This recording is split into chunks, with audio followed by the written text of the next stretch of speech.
Suddenly, James and Gordon were miserable. They had been shut up for several days for being naughty and longed to be let out again. At last, Sir Topham Hatt arrived. "I hope you are sorry," he said, "and understand that every job on the railway is important. We have a new tank engine called Percy, who helps pull coaches, and Thomas and Edward have worked the main line nicely. But I will let you out now if you promise to work hard." "Yes, sir," said the three engines, "we will."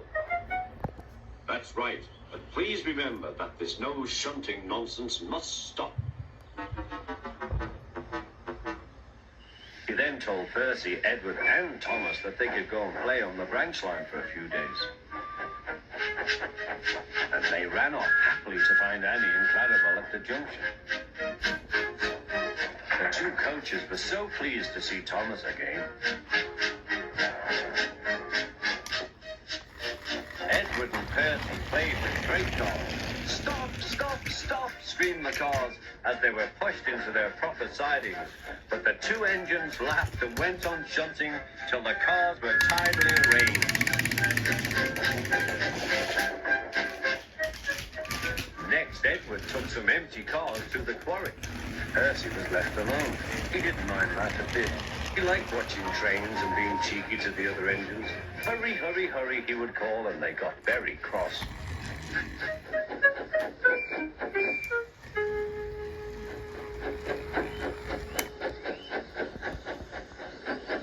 After a great deal of shunting, Percy was waiting for the signalman to set the switch so that he could get back to the yard.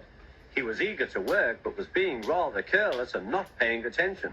Edward had warned Percy, "Be careful on the main line. Whistle to the signalman you are there." But Percy didn't remember to whistle, so the busy signalman forgot him. Percy waited and waited. The switch was still against him, so he couldn't move. Then he looked along the main line. "Peep, peep!" He whistled in horror, for rushing straight towards him was Gordon with the express. "Oh!" groaned Gordon. "Get out of my way!"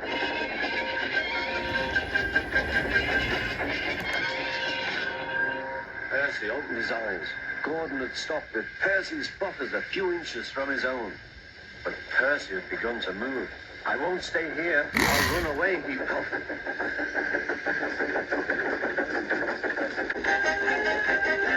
He went straight through Edward's station and was so frightened that he ran right up Gordon's hill without stopping.